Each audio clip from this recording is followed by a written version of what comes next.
السلام علیکم ورحمۃ اللہ۔ جی دوستو، روحان وائس میں خوش آمدید۔ آج کا جو وظیفہ ہے یہ دولت حاصل کرنے کا ہے، حلال کی دولت۔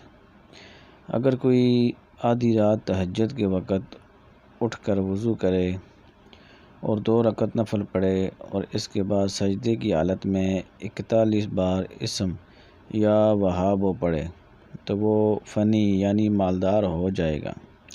اور ساتھ نماز کی پابندی ضرور کریں، نماز کے بغیر کچھ حاصل نہیں ہوتا۔ دوسرا وظیفہ ہے غریبی دور ہونے کے لیے، یہ وظیفہ ہے بعد نماز عشاء آگے پیچھے 7 مرتبہ درود شریف پڑھ کر بیچ میں 14 تسبیح اور 14 دانہ یا وہاب پڑھ کر دعا کرے۔ انشاءاللہ تعالی روزی میں فراخی اور برکت ہوگی انشاءاللہ۔ اور کوشش کریں کہ مخلوق خدا کے ساتھ اچھے تعلقات بنائیں اور نماز کی ضرور پابندی کریں۔ شکریہ۔